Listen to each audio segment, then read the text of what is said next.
S news hour morning edition ನಲ್ಲಿ ಮೊದಲ ಪ್ರಮುಖ ಸುದ್ದಿಯತ್ತ ನಾವು ಗಮನ ಹರಿಸೋದಾದ್ರೆ ಅದು ರಾಜ್ಯ ರಾಜಕಾರಣದಲ್ಲಿ ಸಂಚಲನ ಮೂಡಿಸಿರುವಂತಹ ಶಾಸಕ ಮುನಿರತ್ನ ಅವರ ಆಡಿಯೋ ಪ್ರಕರಣ.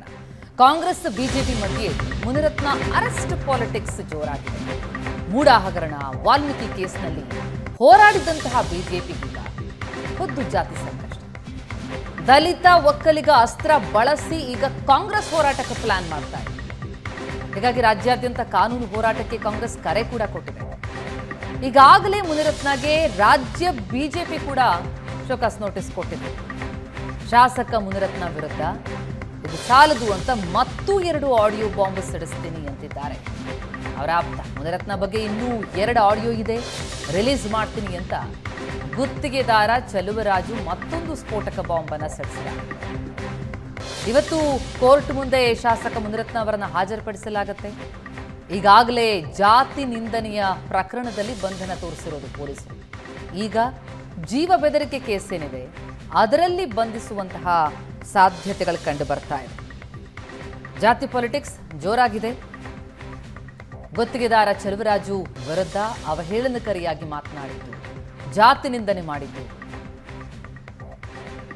ಜೀವ ಬೆದರಿಕೆ ಒಡ್ಡಿದ್ದು, ಇದು ಈಗ ಮುನಿರತ್ನ ವಿರುದ್ಧ ದಾಖಲಾಗಿರುವಂತಹ ಕೇಸ್ಗಳು. ಇವತ್ತೇನು ಬೆಳವಣಿಗೆಯಾಗುತ್ತೆ, ರಾಜಕೀಯವಾಗಿ ಯಾವ ರೀತಿ ಬಳಕೆ ಮಾಡ್ಕೊಳ್ಳೋದು ಕಾಂಗ್ರೆಸ್ ಮುಂದಾಗುತ್ತೆ, ಇದು ಈಗ ಕುತೂಹಲ ಮೂಡಿಸ್ತಾ ಇರುವಂಥದ್ದು. ಎಸ್, ಹಾಗೇನೆ ಚಲುವರಾಜ್ ಅವರು ಇನ್ನೂ 2 ಆಡಿಯೋವನ್ನ ಬಿಡುಗಡೆ ಮಾಡ್ತೀನಿ ಅಂತಿದ್ದಾರೆ. ಏನ್ ಹೇಳಿದ್ದಾರೆ ಚಲುವರಾಜು? ಜೊತೆಗೆ ಈ ಜಾತಿ ಪಾಲಿಟಿಕ್ಸ್ ಯಾವ ರೀತಿ ಬಿಜೆಪಿ ಮತ್ತು ಕಾಂಗ್ರೆಸ್ ನಾಯಕರಲ್ಲಿ ತಿಕ್ಕಾಟಕ್ಕೆ ಕಾರಣ ಆಗಿದೆ, ನಾಯಕರುಗಳ ಮಾತೇನು, ಗುತ್ತಿಗೆದಾರ ಚಲುವರಾಜು ಮಾತು ಹಾಗೂ ನಾಯಕರುಗಳ ಟಾಕ್ ವಾರ್ ಹೇಳಿದೆ.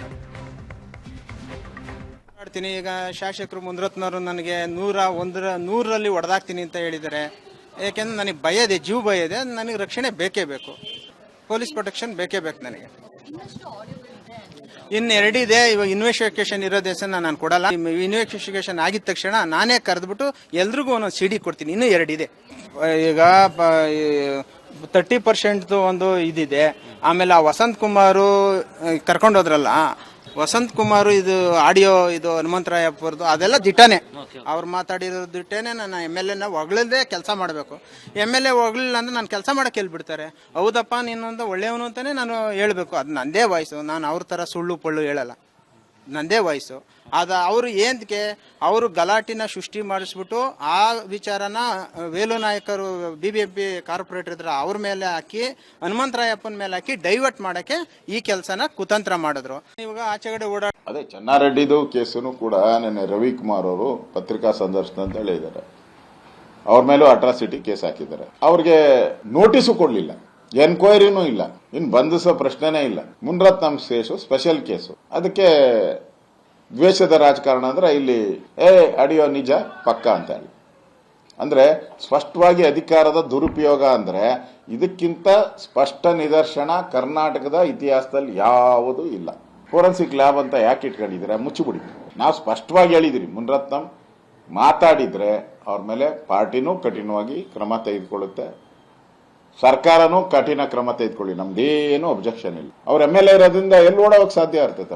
ಅವರ ಒಂದು ಧ್ವನಿಯಲ್ಲೇ ಮಾತಾಡಿರ್ತಕ್ಕಂಥದ್ದು ಅಂತ ಹೇಳಿ ಅದ್ರ ಬಗ್ಗೆ ಕ್ರಮ ತಗೊಂಡಿದ್ದಾರೆ. ಮತ್ತು ಅವ್ರು ಮಾತಾಡಿರುವಂಥ ರೀತಿ, ಅವ್ರು ಹೇಳಿರುವಂಥ ಮಾತುಗಳು ಬಹುಶಃ ಎಲ್ಲರಿಗೂ ಕೂಡ ಅವ್ರದೇ ಧ್ವನಿ ಆಗಿದ್ರೆ ಇದು ಅತ್ಯಂತ ಕೆಳಮಟ್ಟದ ಮತ್ತು ನಿಂದಿಸುವಂತ ಅಮಾನವೀಯವಾದಂಥ ರೀತಿಯಲ್ಲಿ ಮಾಡಿರ್ತಕ್ಕಂಥದ್ದು. ಮಹಿಳೆಯರ ಬಗ್ಗೆ ಇರುವಂಥ ಒಂದು ಧೋರಣೆ ಅವರು ಯಾವ ರೀತಿ ತೋರಿಸಿದ್ದಾರೆ, ಅದು ಬಹುಶಃ ಅದರ ಒಂದು ಆ ವಿಷಯದಲ್ಲಿ ಯಾರೇ ಆಗಿರಲಿ ಅವ್ರ ಮೇಲೆ ಇಂಥ ಕ್ರಮ ಆಗುವಂಥದ್ದು ಬಹಳ ಮುಖ್ಯ ಆಗಿತ್ತು. ಚೆನ್ನಾರೆಡ್ಡಿ ವಿಚಾರ ಬೇರೆ. ಅವರು ತೀರ್ಕೊಂಡಿರುವಂಥದ್ದು, ಅವರು ಮಾಡ್ಕೊಂಡಿರ್ತಕ್ಕಂಥದ್ದು ಹೃದಯಘಾತ ತೀರ್ಕೊಂಡು, ಅದೇ ಅಲ್ವಾ ನೀವು ಹೇಳ್ತಾ ಇರೋದು? ಒಕ್ಕಲಿಗ ಸಮಾಜ ಮತ್ತು ದಲಿತ ಸಮಾಜದ ಬಗ್ಗೆ ಮಾತಾಡಿರ್ತಕ್ಕಂಥ ರೀತಿ, ಮಹಿಳೆಯರ ಬಗ್ಗೆ ಯಾವ ರೀತಿ ಅವರು ಆಲೋಚನೆ, ಆ ಅಭಿಪ್ರಾಯ, ಆ ವಿಚಾರ ಮತ್ತು ಭ್ರಷ್ಟಾಚಾರ ಎಲ್ಲ ಇದೆ. ಇದರಲ್ಲಿ 5 ಅಂಶಗಳಿದೆ. ಒಂದು ಹಣ ಕೇಳ್ತಾ ಇರುವಂಥ, ಇನ್ನೊಂದು ಹೆದರಿಸ್ತಾ ಇರುವಂಥದ್ದು, ಇನ್ನೊಂದು ಮಹಿಳೆಯರನ್ನ ನಿಂದಿಸ್ತಕ್ಕಂಥ ಒಂದು ಕೀಳ ಮಟ್ಟದ ಮಾತು, ಇನ್ನೊಂದು ಅಟ್ರಾಸಿಟಿ.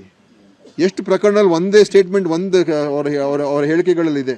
ಅದೇ ಚೆನ್ನಾರೆಡ್ಡಿ ಅದೇ ಹೇಳಿದ್ರು, ರಜೆ ದಿನಗಳಲ್ಲಿ, ರಜೆ ಇರುವಂತ ದಿನದಲ್ಲಿ ಹಾಕ್ಲಿ, ಕಾನೂನಿಗಿಂತ ಯಾರು ದೊಡ್ಡವರಿಲ್ಲ, ಯಾರೇ ತಪ್ಪು ಮಾಡಿದ್ರು ಶಿಕ್ಷೆ ಆಗ್ಬೋದು. ನಾನು ಹೇಳೇ ಇಲ್ಲ ಅಂತ ಹೇಳ್ತಿದಾರಲ್ಲ ಅವರು. ನಾನು ಹೇಳೇ ಇಲ್ಲ ಅಂದಾಗ ಪೊಲೀಸ್ ತನಿಖೆ ಆಗಬೇಕಿತ್ತು. ಆಯಿತು, ಅವ್ರಿಗೆ ಶನಿವಾರನೇ ನೆನಪಾಯ್ತದ, ರಜ್ಜಿನ್ಗಳೇ ನೆನಪಾಗದ? ಹಾಕ್ಲಿ, ರೆಗ್ಯುಲರ್ ಆಗಿ ಇದ್ದಾಗ ಕೇಸ್ ಹಾಕ್ಲಿ, ಯಾರು ಆಪಾದನೆ ಇದ್ದಾಗ ಆಪಾದನೆ ಒಳಗೆ ಹೋಗ್ಬೇಕಾರೆ ಕಂಪ್ಲೇಂಟ್ ಕೊಡೋದು, ಇವ್ರು ಹೇಳೋದು, ಒಟ್ಟಿಗಾಗೋದು, ನಡೆದಿದ್ದ ದಿನ ಯಾವತ್ತು ಇದರಲ್ಲೇನು ಅನುಮಾನ ಇದೆಯಾ? ಅದರಲ್ಲೇನಾರು ಅನುಮಾನ ಇದೆಯಾ? ಸೊ ಹಾಗಾಗಿ ಎಲ್ಲ ಒಂದೇ ದಿನಕ್ಕೆ ಟೈಮಿಂಗ್ಗಳು, ನಡೆದ ದಿನಗಳು ಯಾವತ್ತು, ನಡೆದ ದಿನ ಆದಮೇಲೆ ಇಷ್ಟು ದಿನ ಯಾಕೆ ಕಾಯ್ತಿದ್ರು? ಇದೇ ಆಚೆ ಬರುತ್ತೆ. ಇವತ್ತೆಲ್ಲರೂ ಯಾರ ಕೈವಾಡ ಇದೆ ಏನಿದೆ ಅಂತಂದ್ರೆ ಎಲ್ಲರಿಗೂ ಜನಗೂ ಇವಾಗ ಎಲ್ಲ ಇದೆಯಲ್ಲ, ಯಾರು ಮಾಡ್ತಿದ್ದಾರೆ ಅಂತ ಎಲ್ಲ ಕೈಗಳು ಬಹಳ ಸ್ಪಷ್ಟವಾಗಿ ವ್ಯಕ್ತವಾಗ್ತಿದೆ. ಮುನಿರತ್ನ ಅವರು ಇವತ್ತೇನಲ್ಲ, ಅವ್ರ ಇತಿಹಾಸನೇ ಹೆಂಗಿದೆ. ಅವ್ರದ್ದೇನು ಇವತ್ತು ಮೊದಲನೇದಲ್ಲ, ಇವತ್ತು ಸಿಕ್ಕಾಕೊಂಡಿದ್ದಾರೆ ಅಷ್ಟೇ. ಇದನ್ನೆಲ್ಲ ನೋಡಿದಾಗ ಬಹುಶಃ ಇಡೀ ಸಮುದಾಯ, ಯಾವುದೇ ಒಂದು ನಮ್ಮದು ಒಕ್ಕಲಿಗರ ಸಮುದಾಯ ಒಂದೇ ಅಲ್ಲ, ಇಡೀ ಸಮಾಜ ಅವರನ್ನು ಬಹಿಷ್ಕಾರ ಮಾಡ್ತಕ್ಕಂಥ ಒಂದು ಕೆಟ್ಟ ಪರಿಸ್ಥಿತಿ ಇದೆ. ನಮ್ಮ ಸರ್ಕಾರ ಅಟ್ರಾಸಿಟಿ ಕೇಸ್ನಲ್ಲಿ ಇನ್ನು ಬಿಜೆಪಿ ಶಾಸಕ ಮುನಿರತ್ನ ಲಾಕ್ ಆಗಿದ್ದಾರೆ. ಮುನಿರತ್ನ ಅರೆಸ್ಟ್ ಬಗ್ಗೆ DCM DK Shivakumar first reaction ಕೊಟ್ಟಿದ್ದಾರೆ. ಬಿಜೆಪಿಯಲ್ಲಿ ದೊಡ್ಡ ದೊಡ್ಡ ನಾಯಕರಿದ್ದಾರೆ, ಮಾತಾಡಬೇಕು. ಆರ್ ಅಶೋಕ್, ವಿಜೇಂದ್ರ ದೊಡ್ಡ ನಾಯಕರಿದ್ದಾರೆ. ಸಮುದಾಯದ ಮುಖ್ಯಸ್ಥರು, ಸ್ವಾಮೀಜಿಗಳು ಎಲ್ಲ ಮಾತನಾಡಬೇಕು. ಸರಿ ಅಂದ್ರೆ ಸರಿ, ತಪ್ಪು ಅಂದ್ರೆ ತಪ್ಪು ಅಂತ ಡಿಕೆಶಿ ವ್ಯಂಗ್ಯವಾಡಿದ್ದಾರೆ.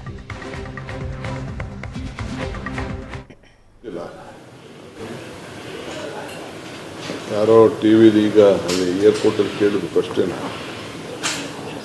ಅದ್ರ ಬಗ್ಗೆ ಎಲ್ಲ ಅಶೋಕ್ ಬಿಜೆಪಿಯವ್ರು ಮಾತಾಡಬೇಕು, ನಾವೇನು ಮಾತಾಡಬೇಕು ಸರ್? ಅವ್ರು ಹೇಳೋದು ಬಿಜೆಪಿ ಕಾಂಗ್ರೆಸ್ ದ್ವೇಷ ರಾಜಕಾರಣ ಮಾಡ್ತಿದ್ದಾರೆ. ಒಂದು, ಎರಡನೇದು ಅಣ್ಣ ತಮ್ಮಂದ್ರ ಆಟ ಶುರುವಾಗಿದೆ, ನನಗೆ ಗೊತ್ತಿತ್ತು, ನಾನು ಬಂಧನ ಆಗ್ತೀನಿ ಅಂತ. ನಾನು ಯಾವುದು ಅದ್ರ ಬಗ್ಗೆ ಇನ್ನು ಮಾಹಿತಿ ತೆಗೆದುಕೊಂಡು ಹೋಗಿಲ್ಲ. ಬಟ್ ಇಂಥ ವಿಚಾರ ಎಲ್ಲ ಬಿಜೆಪಿಯವರೇ ಇದನ್ನ ರಿಯಾಕ್ಟ್ ಮಾಡಬೇಕು. ಬಿಜೆಪಿಯವರು ಸಂವಿಧಾನದ ಹಕ್ಕಿನಲ್ಲಿ ಆರ್ ಅಶೋಕ್ ಇದ್ದಾರೆ, ಪಕ್ಷದ ಅಧ್ಯಕ್ಷರಲ್ಲಿ ವಿಜೇಂದ್ರ ಇದ್ದಾರೆ, ಸೆಂಟ್ರಲ್ ಮಿನಿಸ್ಟರ್ ಇದ್ದಾರೆ, ಇನ್ನೆಲ್ಲ ದೊಡ್ಡ ದೊಡ್ಡ ನಾಯಕರುಗಳಿದ್ದಾರೆ. ಅವರೆಲ್ಲ ಮಾತಾಡಬೇಕು.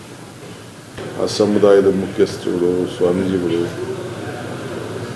ಹಿರಿಯರು, ಬೇರೆ ಬೇರೆ ನಾಗರಿಕರು ಎಲ್ಲರೂ ಮಾತಾಡಬೇಕು. ಇದರ ಬಗ್ಗೆ ಏನು ಅಭಿಪ್ರಾಯ, ಒಳ್ಳೆಯದು ಕೆಟ್ಟದ್ದು, ಅವರೆಲ್ಲ ಮಾರ್ಗದರ್ಶನ ಕೊಡಬೇಕು. ಸರಿ ಅಂದರೆ ಸರಿ ಅಂತ ಒಪ್ಕೋಬೇಕು, ಸರಿ ಇಲ್ಲ ಅಂದರೆ ಸರಿ ಇಲ್ಲ ಅಂತ. ಇನ್ನೇನು ಎಸ್, ಮುನಿರತ್ನ ಅವರ ಆಡಿಯೋ ಪ್ರಕರಣ ಬಹಳ ದೊಡ್ಡ ಸಂಚಲನ ಮೂಡಿಸ್ತಾ ಇದೆ. ಪ್ರಶಾಂತ್, ಇದು ಕಾಂಗ್ರೆಸ್ ಪಾಲಿಗಂತೂ ಬಹಳ ದೊಡ್ಡ ಅಸ್ತ್ರ ಆಗಿದೆ. ಆದರೆ ಬಿಜೆಪಿ ಏನೋ ಒಂದು ಸಮರ್ಥಿಸ್ಕೊಳ್ಳೋದಕ್ಕೆ ಏನಿದೆ ಇಲ್ಲಿ? ಷಡ್ಯಂತ್ರ ಅನ್ನುವಂಥ ಹೇಳಿಕೆಗಳನ್ನು ಕೊಡ್ತಾ ಇದ್ರು ಕೂಡ ಈ ಪ್ರಕರಣದಲ್ಲಿ ವಹಿಸ್ಕೊಂಡು ಬರುವಂಥದ್ದು ಏನು ಕಾಣಿಸ್ತಿಲ್ಲ ಅಂತ. ಇಲ್ಲ ಪ್ರತಿಮಾ, ನೋಡಿ, ಈ ಪ್ರಕರಣದಲ್ಲಿ ಅಂದರೆ ಸ್ಪೆಷಲಿ ನಾನು ಭ್ರಷ್ಟಾಚಾರದ ಒಂದು ಆರೋಪವನ್ನು ಪಕ್ಕಕ್ಕಿಟ್ಟು ಜಾತಿಯಿಂದ ಅವಹೇಳನಕಾರಿಯಾಗಿ ಮಾತನಾಡಿರ್ತಕ್ಕಂಥ ಪ್ರಕರಣದಲ್ಲಿ ಇದನ್ನು ರಾಜಕೀಯವಾಗಿ ನೋಡೋದೇ ತಪ್ಪು. ನಿಜ.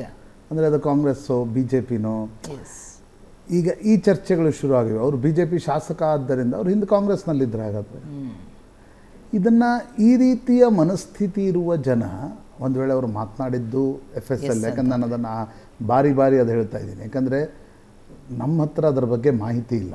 ಅದು FSLನಿಂದಲೇ ಸ್ಪಷ್ಟಗೊಳ್ಬೇಕು, ಅದು ವಾಯ್ಸ್ ಅವ್ರದ್ದೇನಾ, ಅವರೇ ಮಾತನಾಡಿದ್ರಾ, ಫೇಕ್ ಉಂಟಾ ಇಲ್ವಾ ಅಂತಕ್ಕಂಥದ್ದು. ಒಂದು ವೇಳೆ ಅವರೇ ಮಾತನಾಡಿದ್ದು ಹೌದಾದರೆ ಈ ರೀತಿಯ ಮನಸ್ಥಿತಿ ಇರುವ ಜನ ಪಾರ್ಟಿಯಿಂದಾಗಿ ಮಾತನಾಡ್ತಾರೆ ಅಂತ ನನಗನ್ಸಲ್ಲ. ಅಂದರೆ ಅವರು ಕಾಂಗ್ರೆಸ್ನಲ್ಲಿದ್ದಾರೆ, ಈ ಬಿ ಜೆ ಪಿಯವರು ಹೇಳ್ತಾರೆ ಕಾಂಗ್ರೆಸ್ ದಲಿತ ವಿರೋಧಿ, ಕಾಂಗ್ರೆಸ್ ಹೇಳುತ್ತೆ ಬಿ ಜೆ ಪಿ ದಲಿತ ವಿರೋಧಿ. ಹಾಗಿರಲ್ಲ. ಈ ರೀತಿಯ ಮನಸ್ಥಿತಿ ಇರುವ ಜನ ಎಲ್ಲ ಪಾರ್ಟಿಯಲ್ಲಿದ್ದಾರೆ, ಎಲ್ಲ ಪ್ರೊಫೆಷನ್ಸ್ಗಳಲ್ಲಿದ್ದಾರೆ. ರೈಟ್. ಬಹಳ ಎವಿಡೆಂಟಾಗಿ ಕಂಡದ್ದೇನು ಅಂತಂದರೆ, ನೋಡಿ, ಜಾತಿ ನಿಂದನೆ ಅಂದಾಕ್ಷರ ಬರೀ ದಲಿತರನ್ನು ಅವಹೇಳನ ಮಾಡೋದೇ ತಪ್ಪು ಅಂತ ನಾನು ಹೇಳಲ್ಲ. ಸಂವಿಧಾನ ಅದಕ್ಕೊಂದು ಅಟ್ರಾಸಿಟಿ ಆ್ಯಕ್ಟನ್ನು ನಾವು ತಂದಿದ್ದೀವಿ, ಅದು ಒಂದು ಹಂತ. ಆದರೆ ಯಾವುದೇ ಜಾತಿಯ ಜನರನ್ನು ನಿಂದಿಸುವುದೇ ತಪ್ಪು. ನಿಂದಿಸೋದು, ಅವಹೇಳನ, ನೀವು what is your business of bringing your cost? ಸ್ತ್ರೀಯರ ಬಗ್ಗೆ ಅಷ್ಟು ಅವಹೇಳನಕಾರಿಯಾಗಿ ನೀವು ಅಂದರೆ ಆ ಕಾಂಟ್ರಾಕ್ಟರ್ ನಿಮ್ಮ ಹತ್ರ ಏನೋ ಉದ್ಯೋಗ ಮಾಡ್ಕೊಂಡಿರ್ಬೋದು ರೀ, ಅದರ ಅರ್ಥ ತನ್ನ ಫ್ಯಾಮ್ಲಿಯನ್ನು ಅಡ ಇಟ್ಟು ನೀವು, ಅಂದರೆ ನನಗೆ ಆ ಶಬ್ದಗಳ ಬಳಕೆನೇ ಬೇಡ ಅನ್ಸುತ್ತೆ. ಅಷ್ಟೊಂದು ಅವಾಚ್ಯವಾಗಿ ನೀವು ಮಾತನಾಡ್ತೀರಿ ಹೇಗೆ ಅಂತಕ್ಕಂಥದ್ದೇ ಒಂದು ದೊಡ್ಡ ಪ್ರಶ್ನೆ. ಸ್ಪೆಷಲಿ ಈ ಜಾತಿಯಿಂದ ಅವಹೇಳನಕಾರಿಯಾಗಿರ್ತಕ್ಕಂಥ ರೀತಿಯಲ್ಲಿ ಮಾತನಾಡಿದ್ದನ್ನು ನೋಡಿದಾಗ ಒಂದು ಮನಸ್ಥಿತಿ ಹೇಗೆ ಇನ್ನೂ ಕೂಡ ನಮ್ಮ ಸಮಾಜದಲ್ಲಿ ವರ್ಕ್ ಆಗ್ತಿದೆ ಅಂತಕ್ಕಂಥದ್ದು ಗಮನಿಸಬೇಕಾಗಿರ್ತಕ್ಕಂಥ ಸಂಗತಿ. ಅನೇಕರು ಪ್ರತಿಮಾ ಅವರೇ, ಅನೇಕರು ಚುನಾವಣೆಯ ಸಂದರ್ಭದಲ್ಲಿ ಮೀಸಲಾತಿಯ ಬಗ್ಗೆ ಚರ್ಚೆಗಳು ಬಂದಾಗ ಮೀಸಲಾತಿ ಹಾಕಬೇಕು, ಈಗ ಜಾತಿ ವಿಚಾರನೇ ಹೊರಟು ಹೋಗಿದೆ, ಎಲ್ಲಿ ನಾವು ಜಾತಿ ಬಗ್ಗೆ ಮಾತಾಡ್ತೀವಿ ಅಂತೆಲ್ಲ ಸೂಪರ್ಫಿಷಿಯಲಿ ಮಾತಾಡ್ತಾರೆ.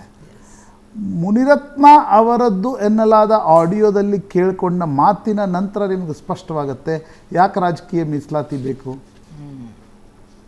ಇನ್ನೂ ತಳಮಟ್ಟದಲ್ಲಿ ಮೀಸಲಾತಿ ಇರದೇ ಹೋಗಿದ್ರೆ ಒಬ್ಬ ದಲಿತ ಶಾಸಕ, ಒಬ್ಬ ದಲಿತ ಸಂಸದ ಸಂಸತ್ತು ಮತ್ತು ವಿಧಾನಸೌಧದ ಕಟ್ಟೆ ಹತ್ತಲಿಕ್ಕೆ ಆಗ್ತಾ ಇರಲಿಲ್ಲ.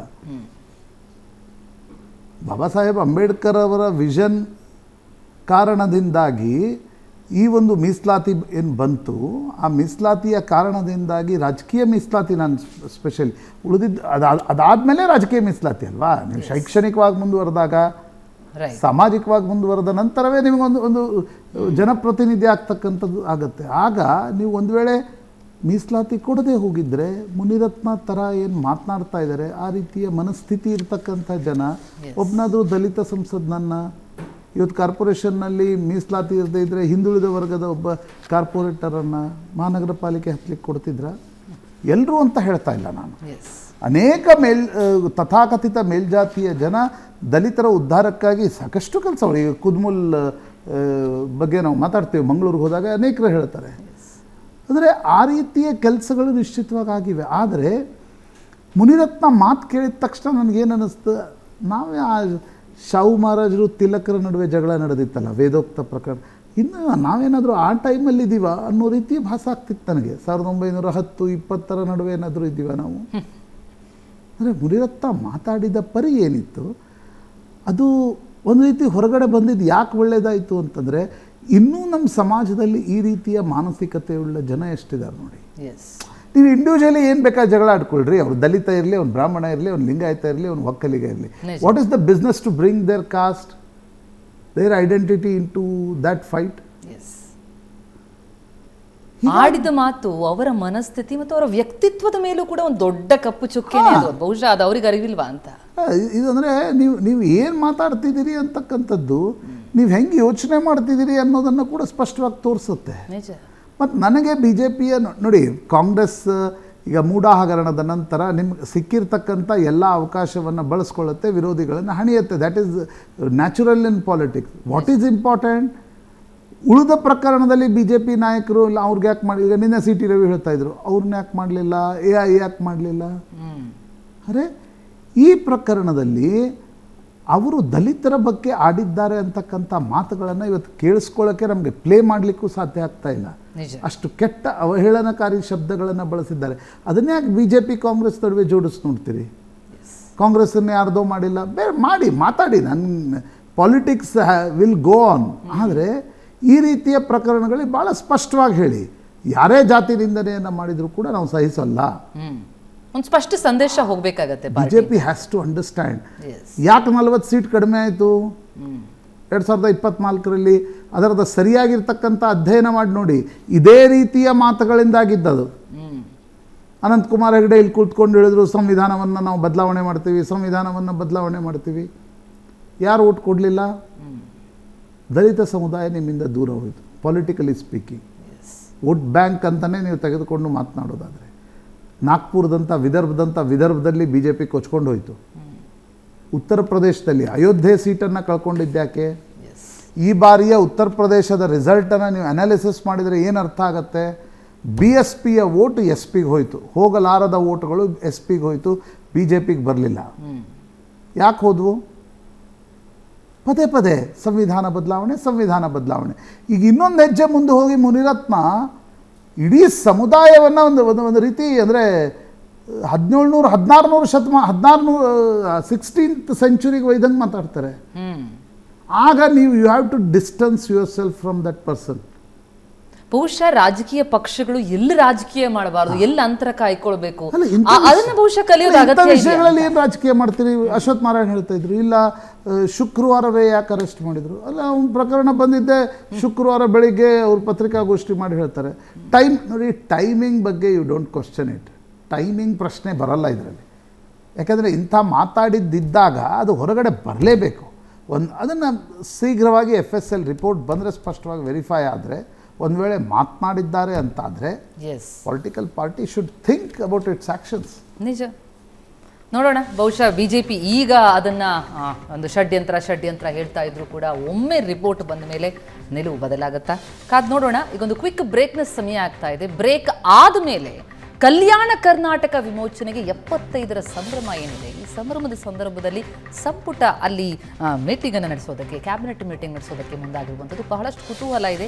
ಯೋಜನೆಗಳು ಏನಾದರೂ ಬರುತ್ತಾ, ಕಲ್ಯಾಣ ಕರ್ನಾಟಕದ ಅಭಿವೃದ್ಧಿಗಾಗಿ ಏನು ಮಾಡಬಹುದು ಅನ್ನೋದ್ರ ಬಗ್ಗೆ ಮಾತನಾಡ್ತಾ ಹೋಗೋಣ. ಅದಕ್ಕೆ ಕಲ್ಯಾಣ ಕರ್ನಾಟಕ ವಿಮೋಚನೆಗೆ 75ರ ಸಂಭ್ರಮ. ಹೀಗಾಗಿ ಇವತ್ತು ಕಲಬುರಗಿಯಲ್ಲಿ ಐತಿಹಾಸಿಕ ಸಂಪುಟ ಸಭೆ, ಕ್ಯಾಬಿನೆಟ್ ಮೀಟಿಂಗ್ ಇದೆ. AICC ಅಧ್ಯಕ್ಷ ಮಲ್ಲಿಕಾರ್ಜುನ್ ಖರ್ಗೆ ಅವರ ತವರಲ್ಲಿ ನಡೀತಾ ಇರುವ ದಶಕದ ಬಳಿಕದ ಸಂಪುಟ ಸಭೆ ಇದು. 371J ಕಲಂ ತಿದ್ದುಪಡಿಯಾಗಿ ದಶಮಾನೋತ್ಸವದ ಸಂಭ್ರಮ, ಕಲ್ಯಾಣ ಜನರ ಋಣ ತೀರಿಸೋದಕ್ಕೆ ಈ ವಿಶೇಷ ಸಚಿವ ಸಂಪುಟ ಸಭೆಯನ್ನು ನಡೆಸೋದಕ್ಕೆ ಕಾಂಗ್ರೆಸ್ ಮುಂದಾಗಿದೆ. 2014ರಲ್ಲಿ ಸಿದ್ದರಾಮಯ್ಯ CM ಆಗಿದ್ದಾಗ ಕಲಬುರಗಿಯಲ್ಲಿ ಕ್ಯಾಬಿನೆಟ್ ನಡೆಸಿದ್ರು.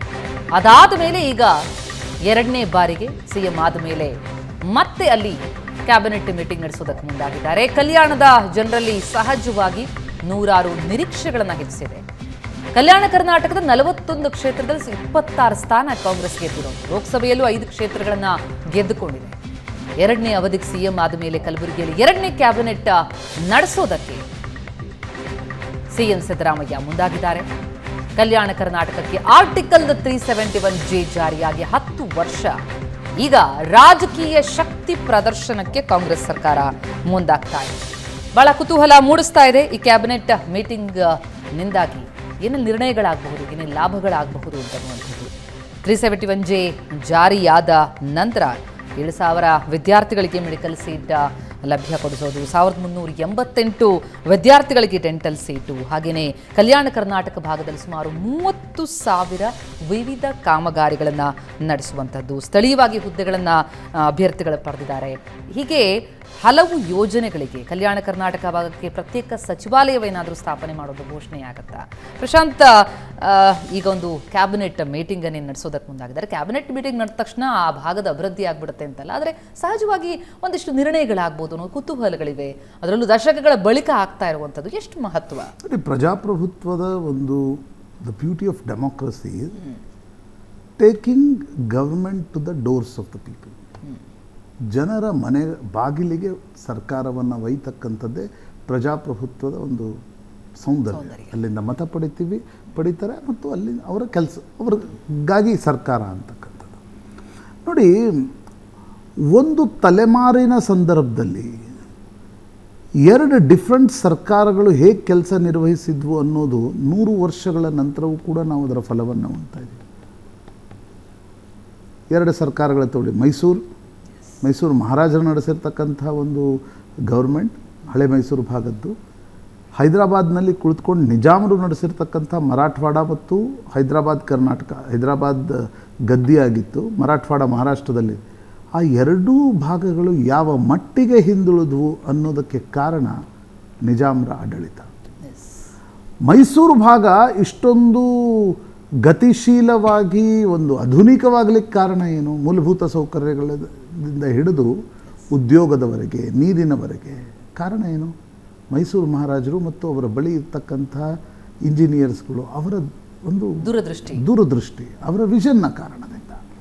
ಹೀಗಾಗಿ 1948ರಲ್ಲಿ ನಿಜಾಮರಿಂದ ಮುಕ್ತವಾದರೂ ಕೂಡ ಹೈದರಾಬಾದ್ ಕರ್ನಾಟಕ ಮತ್ತು ನೀವು ಹಳೆ ಮೈಸೂರನ್ನು ಹೋಲಿಸಿದರೆ, even if you compare with Mumbai Karnataka also, Hyderabad Karnataka ತುಂಬ ಹಿಂದುಳಿದ ಪ್ರದೇಶ. ಅದನ್ನು ಈಗ ಅಲ್ಲಿಂದ ಕೆಲವರು ಹೇಳ್ತಾರೆ ಅಲ್ಲಿಂದ ಮುಖ್ಯಮಂತ್ರಿ ವೀರೇಂದ್ರ ಪಾಟೀಲ್ ಬರಲಿಲ್ಲ. ವೀರೇಂದ್ರ ಪಾಟೀಲ್ ಬಂದಾಕ್ಷಣ ಹೈದರಾಬಾದ್ ಕರ್ನಾಟಕ ಎಲ್ಲ ಉದ್ಧಾರ ಆಗುತ್ತೆ ಅಂತಕ್ಕಂಥದ್ದಲ್ಲ. ಆದರೆ 10 ವರ್ಷಗಳ ಹಿಂದೆ ಒಂದು ಮಹತ್ವದ ನಿರ್ಣಯವನ್ನು ಸಿದ್ದರಾಮಯ್ಯನವರ ಸರ್ಕಾರ ತೆಗೆದುಕೊಂಡಿತ್ತು. ಅದರಲ್ಲೊಂದು ಅಂದರೆ ಮಲ್ಲಿಕಾರ್ಜುನ್ ಖರ್ಗೆ ಅವರ ಪ್ರಯತ್ನದಿಂದಾಗಿ 371J ಬಂತು. ಶಿಕ್ಷಣ ಮತ್ತು ಉದ್ಯೋಗದಲ್ಲಿ ಹೈದರಾಬಾದ್ ಕರ್ನಾಟಕದ ಭಾಗದ ಜನರಿಗೆ ಮೀಸಲಾತಿಯನ್ನು ಒದಗಿಸ್ತಕ್ಕಂಥ ಒಂದು ಪ್ರಮುಖ ನಿರ್ಣಯವನ್ನು 371J ಮೂಲಕ ತೆಗೆದುಕೊಂಡು ಬರಲಾಯಿತು. ಈಗ ಅದಕ್ಕೆ 10 ವರ್ಷ ಪೂರ್ಣಗೊಳ್ತಾ ಇದೆ. ಆ ಕಾರಣದಿಂದ ಒಂದು ಕ್ಯಾಬಿನೆಟ್ ಸಭೆ ಇವತ್ತು ಕಲ್ಯಾಣ ಕರ್ನಾಟಕ ಭಾಗದಲ್ಲಿ ನಡೀತಾ ಇದೆ. ಕೆಲವರು ಅಂದರೆ ಹೊಸ ತಲೆಮಾರಿನವರು ಇದು ಯಾಕೆ ಕಲ್ಯಾಣ ಕರ್ನಾಟಕ ಅಂತ ಕರೀತಾರೆ ಅನ್ನೋದು ಕೆಲವ್ರಿಗೆ ಗೊತ್ತಿರಲಿಕ್ಕಿಲ್ಲ. ಕಾರಣದಿಂದ ಹೇಳ್ತೀನಿ, ಬೀದರ್ ಹತ್ರ ಬಸವ ಕಲ್ಯಾಣ ಏನು ಬರುತ್ತೆ, ಅದು ಬಿಜ್ಜಳನ ಸ್ಥಾನದಲ್ಲಿ ಆಗ ಜಗಜ್ಯೋತಿ ಬಸವೇಶ್ವರರು ಬಿಜ್ಜಳನ ಅಲ್ಲಿ ಆ ಸ್ಥಾನದಲ್ಲಿ ಮಂತ್ರಿಯಾಗಿದ್ದರು. ಇಡೀ ಶರಣರ ಅನುಭವ ಮಂಟಪ ಇವೆಲ್ಲವೂ, ಹಾಗಾಗಿ ಅದನ್ನು ಕಲ್ಯಾಣ ಕರ್ನಾಟಕ ಅಂತ ಕರೀತಾರೆ. ಆದರೆ ಅಭಿವೃದ್ಧಿಯ ಪ್ರಶ್ನೆ ಬಂದಾಗ ಕಲ್ಯಾಣ ಕರ್ನಾಟಕ ತೀರ ಹಿಂದುಳಿದಿತ್ತು. ಕೂಡ ಕಲ್ಯಾಣ ಆಗಿಲ್ಲ. ನನಗನ್ಸುತ್ತೆ ಈಗಿನ ಹಂತದಲ್ಲಿ ನೀವು ಆ ಅಭಿವೃದ್ಧಿಯ ದೃಷ್ಟಿಕೋನವನ್ನು, ಅಂದರೆ ಪವರ್ಫುಲ್ ಮಿನಿಸ್ಟರ್ಗಳು ಈಗ ಅಲ್ಲೇ ಇದ್ದಾರೆ.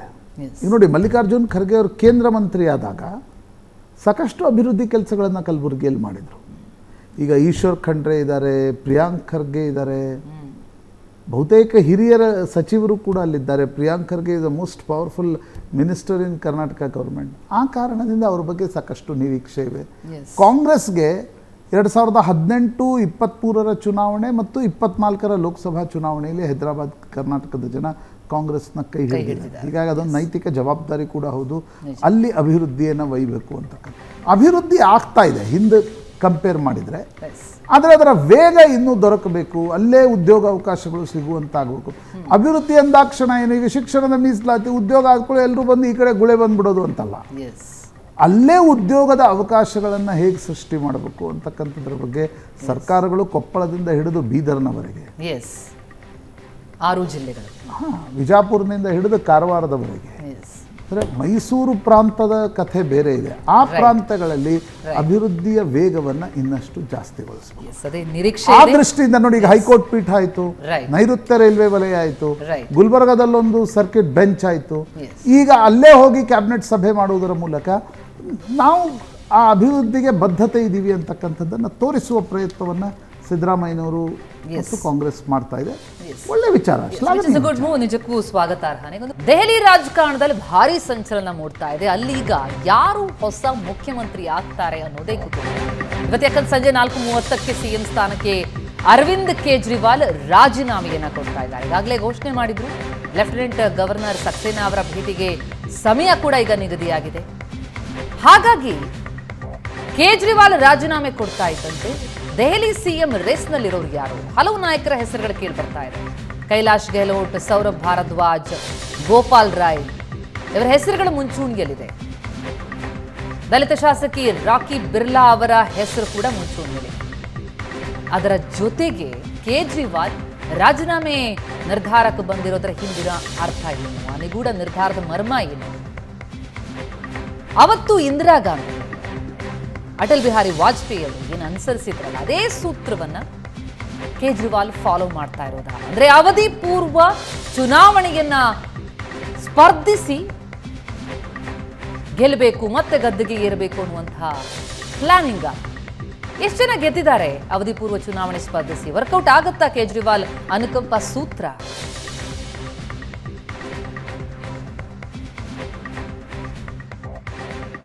जेल में से सीएम के पद से इस्तीफा क्यों नहीं दिया? मैंने इस्तीफा इसलिए नहीं दिया क्योंकि मैं देश के जनतंत्र को बचाना चाहता था। इन्हें जो इतने फॉर्मूले बना रखे हैं, एमएलए तोड़ दो, पार्टियां तोड़ दो, एमएलए खरीद लो, डरा दो, अब एक फॉर्मूला और इन्होंने नया बनाया है। जहां जहां ये चुनाव हारे वहां वहां के मुख्यमंत्री पे फर्जी केस करके उसको गिरफ्तार कर लो और उसकी सरकार गिरा दो। अगर मैं इस्तीफा दे देता, अगर मैं हेमंत सोरेन साहब ने इस्तीफा दिया, मैं भी इस्तीफा दे देता, इन्होंने सीतारमैया पे भी अभी केस किया है, सीतारमैया साहब के ऊपर, इन्होंने पिनाराई विजयन के ऊपर भी केस कर रखे हैं, ममता दीदी के ऊपर केस कर रखे हैं। ये एक ऑपोजिशन के मुख्यमंत्री को नहीं छोड़ते, एक एक को पकड़ के फर्जी केस कर करके उनको जेल में डाल देते और एक एक की सरकार गिरा देते। मैं जेल में गया, अभी 10 दिन पहले सुप्रीम कोर्ट की एक बेंच ने पूछा सरकार से कि जेल के अंदर से सरकार क्यों नहीं चल सकती। बड़ा आप लोगों ने अखबार में, सुप्रीम कोर्ट ने पूछा है केंद्र सरकार से कि जेल के अंदर से सरकार क्यों नहीं चल सकती, तो जेल के अंदर से सरकार साबित कर दिया हमने। अब मैं देश के सारे नॉन बीजेपी मुख्यमंत्रियों से हाथ जोड़ के विनती करना चाहता हूं, अब अगर प्रधानमंत्री जी हिम्मत करें आप पे फर्जी केस करके आपको जेल में डालें, इस्तीफा मत देना, किसी हालत में इस्तीफा मत देना। जेल में से ಎಸ್, ಬಹಳ ಕುತೂಹಲ ಮೂಡಿಸ್ತಾ ಇದೆ ದೆಹಲಿ ರಾಜಕಾರಣ. ಪ್ರಶಾಂತ್ ಕೇಜ್ರಿವಾಲ್ ರಾಜೀನಾಮೆ ಕೊಡ್ತಾರಾ ಅಂತಂದ್ರೆ ಅವರು ಜೈಲಲ್ಲಿದ್ದಷ್ಟು ದಿನವೂ ಕೂಡ ಕೊಡ್ಲಿಲ್ಲ. ಹೊರಗೆ ಬರ್ತಾ ಇದ್ದಂತೆ ಈಗ ರಾಜೀನಾಮೆ ಘೋಷಣೆ ಮಾಡಿದ್ರಿ, ಈಗ ರಾಜೀನಾಮೆ ಕೊಡೋದಕ್ಕೆ ಮುಂದಾಗ್ತದೆ. ಏನ್ ತಂತ್ರಗಾರಿಕೆ ಹಾಗಿದ್ರೆ? ಪ್ರತಿಮಾ, ಸುಪ್ರೀಂ ಕೋರ್ಟ್ನ ಬೇಲ್ ಕೊಡುವಾಗಿನ ಕಂಡೀಷನ್ಸ್ಗಳೇ ಸ್ಪಷ್ಟವಾಗಿ ಹೇಳ್ತಿದ್ವು, ಅರವಿಂದ್ ಕೇಜ್ರಿವಾಲ್ ರಾಜೀನಾಮೆ ಕೊಡಬೇಕಾಗಿ ಬರುತ್ತೆ ಅಂತ. अरविंद केजरीवाल ಏನೋ ಹೇಳ್ತಾ ಇದ್ರು, ಇಲ್ಲ ಸುಪ್ರೀಂ ಕೋರ್ಟ್ ने पूछा कि जेल से सरकार क्यों नहीं चल सकती, ಸೈನ್ ಹಾಕಕ್ಕೂ ಬಿಟ್ಟಿಲ್ಲ ಅವರು ಬೇಲ್ ಕೊಡುವಾಗಲೇ ಭಾಳ ಸ್ಪಷ್ಟವಾಗಿ ಹೇಳಿದ್ರೆ ನೀವು ಯಾವುದೇ ಸಹಿ ಹಾಕಬಾರ್ದು ಮುಖ್ಯಮಂತ್ರಿಯಾಗಿ ಅಂತ. ಹೀಗಾಗಿ ಕೇಜ್ರಿವಾಲ್ ರಾಜೀನಾಮೆ ಕೊಡ್ತಕ್ಕಂಥ ಅನಿವಾರ್ಯತೆ ಸೃಷ್ಟಿಯಾಗಿದೆ. ಆದರೆ ಕ್ರೈಸಿಸನ್ನು ಅಪಾರ್ಚುನಿಟಿಯಾಗಿ ಕನ್ವರ್ಟ್ ಮಾಡ್ತಕ್ಕಂಥ ಪ್ರಯತ್ನವನ್ನು ಕೇಜ್ರಿವಾಲ್ ಮಾಡ್ತಾ ಇದ್ದಾರೆ. ಅನುಕಂಪ ಭಾರತದ ರಾಜಕಾರಣದ ಒಂದು ಭಾಳ ಮಹತ್ವದ ಸಿಂಪತಿ ಏನಿದೆ ಅಲ್ವಾ, ಯಾಕಂದರೆ ಭಾರತೀಯರು ಮೂಲಭೂತವಾಗಿ ಎಮೋಷ್ನಲ್ ಪೀಪಲ್. ನಾವು ತುಂಬ ರ್ಯಾಷನಲ್, ಪಾಲಿಟಿಕ್ಸನ್ನು ರ್ಯಾಷನಲ್ ಆಗಿ ನೋಡಲ್ಲ, ಧರ್ಮವನ್ನು ಅಂದರೆ ನಾವು ರ್ಯಾಷನಲ್ಗಿಂತ ನಾವು ತುಂಬ ಎಮೋಷ್ನಲ್ ಆಗಿರ್ತೀವಿ ಸಾರ್ವಜನಿಕ ಜೀವನದಲ್ಲಿ. ಆ ಕಾರಣದಿಂದ ಕೇಜ್ರಿವಾಲ್ ಒಂದು ರೀತಿಯಾಗಿರ್ತಕ್ಕಂಥ ಎಮೋಷ್ನಲ್ ಕಾರ್ಡನ್ನು ಪ್ಲೇ ಮಾಡ್ತಿದ್ದಾರೆ. ಅನೇಕರು ಮಾಡಿದ್ದಾರೆ ನೋಡಿ. ಇಂದಿರಾ ಗಾಂಧಿ ಬಗ್ಗೆ ನೀವು ಪ್ರಸ್ತಾಪ ಮಾಡಿದ್ರಿಂದ ಹೇಳ್ತೀನಿ. ಇಂದಿರಾ ಗಾಂಧಿ ವಿರೋಧ ಪಕ್ಷದಲ್ಲಿದ್ದರು, ತುರ್ತು ಪರಿಸ್ಥಿತಿ ಹೇರಿ ವಿಲನ್ ಆಗಿ ರಾಯ್ಬರೇಲಿಯಲ್ಲಿ ಸೋತು ಮನೆಯಲ್ಲಿ ಕೂತಿದ್ರು. ಬಿಹಾರದ ಬೆಲಿಚಿ ಎನ್ನುವಲ್ಲಿ ಒಂದು ದಲಿತರ ಹತ್ಯಾಕಾಂಡ ನಡೀತು. ಯಾರೂ ಹೋಗೋದ, ಅಂದರೆ ಅಲ್ಲಿನ DM ಕೂಡ ಹೋಗಿರಲಿಲ್ಲ, ಯಾಕಂದರೆ ನದಿ ದಾಟಿ ಹೋಗುವಂಥ ಸ್ಥಿತಿ. ಒಂದು ಆನೆ ಹತ್ತಿ ಹೋದರು. ಆ ಆನೆ ಹತ್ತಿ ಹೋಗಿದ ಫೋಟೋ ಬಂತು. ರಾತ್ರಿ ಇಂದಿರಾ ಗಾಂಧಿಯವರ ಜನಪ್ರಿಯತೆ ಮೇಲ್ಮುಖ ಆಯಿತು.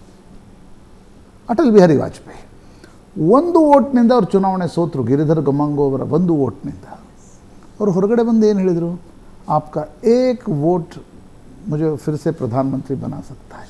ಅದೇ ಎಮೋಷ್ನಲ್ ಅಪೀಲಲ್ಲಿ 99ನಲ್ಲಿ ಅವ್ರು ಚುನಾವಣೆ ಗೆದ್ದರು. ಜಯಲಲಿತಾ ಅವ್ರನ್ನ ಇಳಿಸಿದ್ದು ತಾನೆ. ಹೀಗಾಗಿ ಎಮೋಷ್ನಲ್ ಅಪೀಲ್ಗಳು ಭಾರತದ ಮತದಾರರಲ್ಲಿ ಕನೆಕ್ಟ್ ಆಗ್ತವೆ.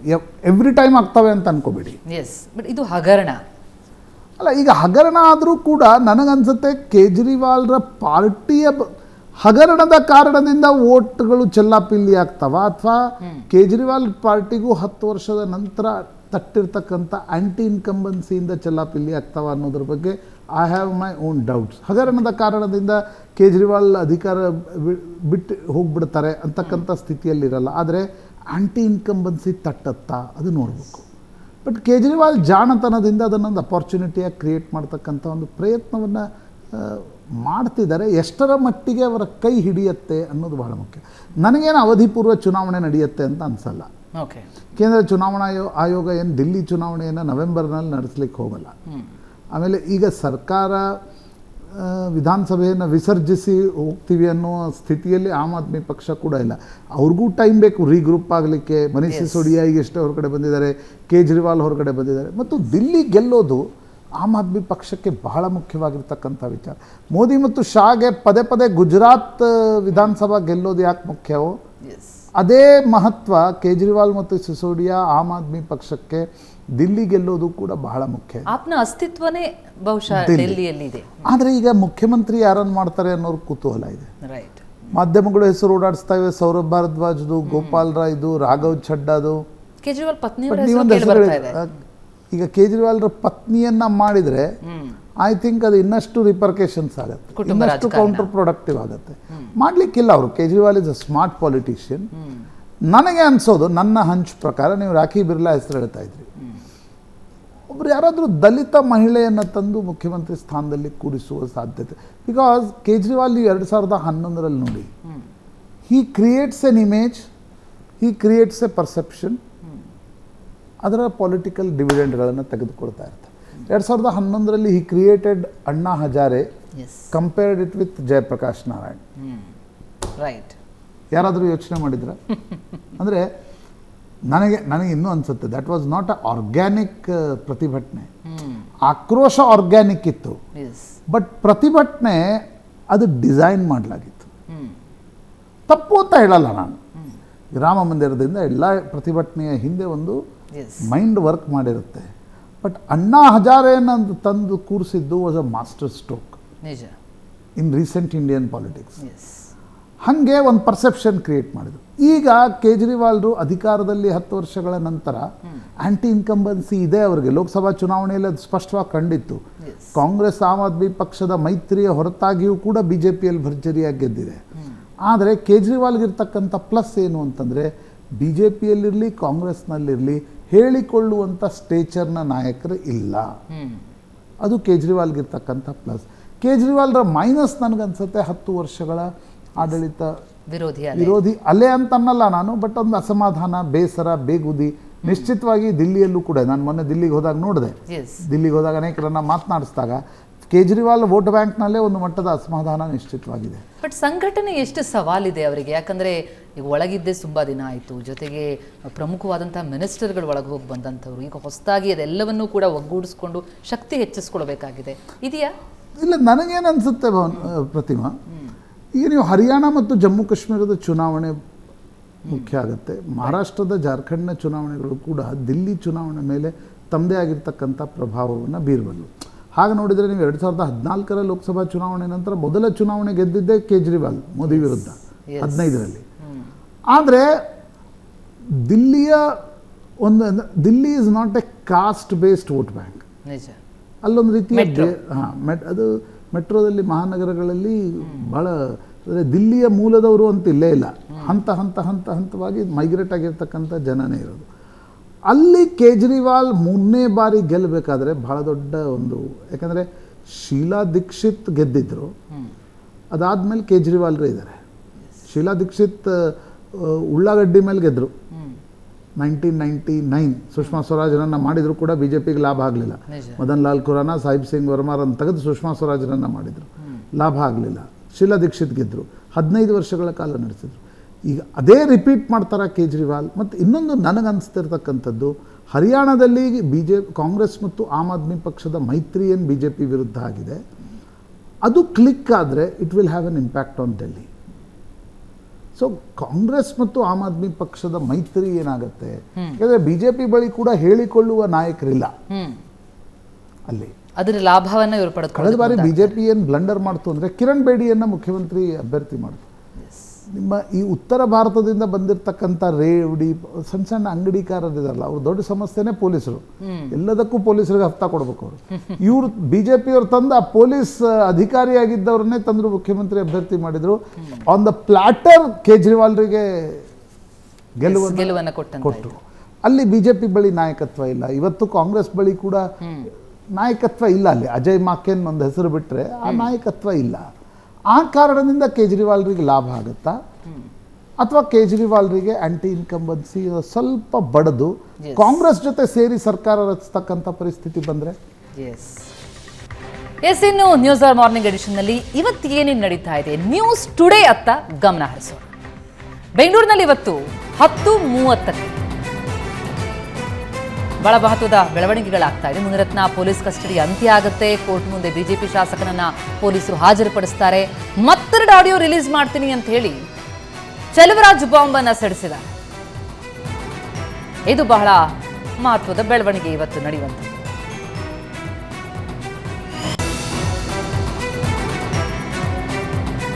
ಇನ್ನು ಸಿಎಂ ಸ್ಥಾನಕ್ಕೆ ಅರವಿಂದ್ ಕೇಜ್ರಿವಾಲ್ ಇವತ್ತು ರಾಜೀನಾಮೆ ಕೊಡ್ತಿದ್ದಾರೆ. ಬೆಳಗ್ಗೆ 11:30ಕ್ಕೆ ಮುಖ್ಯಮಂತ್ರಿ ನೇತೃತ್ವದಲ್ಲಿ ಶಾಸಕಾಂಗ ಸಭೆ ಇದೆ. ಅಲ್ಲಿ ಸಂಜೆ ಲೆಫ್ಟಿನೆಂಟ್ ಗವರ್ನರ್ ಭೇಟಿಯಾಗಿ ಕೇಜ್ರಿವಾಲ್ ರಾಜೀನಾಮೆಯನ್ನ ಕೊಡಲಿದ್ದಾರೆ. ಭಾರಿ ಮಹತ್ವದ ಬೆಳವಣಿಗೆ ದೆಹಲಿ ರಾಜಕಾರಣದಲ್ಲಿ ಆಗ್ತಾ ಇರೋದು. ಗದ್ದುಗೆ ಏರೋರು ಯಾರು ಅನ್ನೋದು ಕೂಡ ಕುತೂಹಲವನ್ನು ಮೂಡಿಸ್ತಾ ಇದೆ.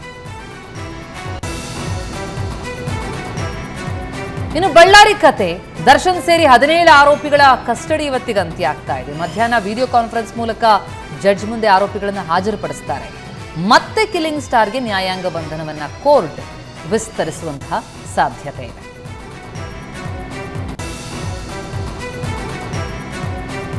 ಇನ್ನು ಕಲ್ಯಾಣ ಕರ್ನಾಟಕ ವಿಮೋಚನೆಗೆ 75ರ ಸಂಭ್ರಮ. ಹಾಗಾಗಿ ಕಲಬುರಗಿಯಲ್ಲಿ ಇವತ್ತು ಐತಿಹಾಸಿಕ ಕ್ಯಾಬಿನೆಟ್ ಮೀಟಿಂಗ್ ಇದೆ. ಸಚಿವ ಸಂಪುಟ ಸಭೆ ನಡೀತಾ ಇದೆ. ಕಲ್ಯಾಣ ಕರ್ನಾಟಕ ಉತ್ಸವದಲ್ಲೂ ಕೂಡ ಭಾಗಿಯಾಗ್ತಾರೆ ಸಿದ್ದರಾಮಯ್ಯ ಮತ್ತು DCM DK Shivakumar. Cabinet meeting ಭಾರಿ ಕುತೂಹಲ ಹೆಚ್ಚಿಸ್ತಾ ಇದೆ. ಅದರ ಜೊತೆಗೆ ಇವತ್ತು ಪ್ರಧಾನಿ ನರೇಂದ್ರ ಮೋದಿಯವರಿಗೆ ಹುಟ್ಟುಹಬ್ಬ, 74ನೇ ವರ್ಷದ ಹುಟ್ಟುಹಬ್ಬದ ಸಂಭ್ರಮ. ನಮೋಗೆ ಗಣ್ಯ ನಾಯಕರು ವಿಶ್ ಮಾಡ್ತಿದ್ದಾರೆ. ಕೇಸರಿ ಪಡೆಯಲ್ಲಿ ಹಬ್ಬದ ವಾತಾವರಣ. ಜೊತೆಗೆ 3ನೇ ಅವಧಿಯಲ್ಲಿ ಆಡಳಿತಕ್ಕೆ ಬಂದಂತಹ ಸರ್ಕಾರಕ್ಕೆ ಇವತ್ತು 100 ದಿನದ ಸಂಭ್ರಮ, ಡಬಲ್ ಸಂಭ್ರಮ ಮೋದಿ ಪಾಲಿಗೆ.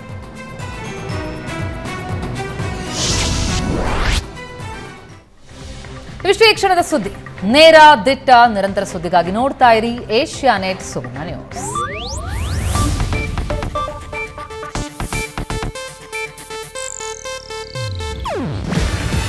ಇದು ಏಷ್ಯಾನೆಟ್ ನ್ಯೂಸ್ ನೆಟ್ವರ್ಕ್ ಪ್ರಸ್ತುತಿ. ನೀವು ನೋಡ್ತಿದ್ದೀರಾ ಏಷ್ಯಾನೆಟ್ ಸುವರ್ಣ ನ್ಯೂಸ್.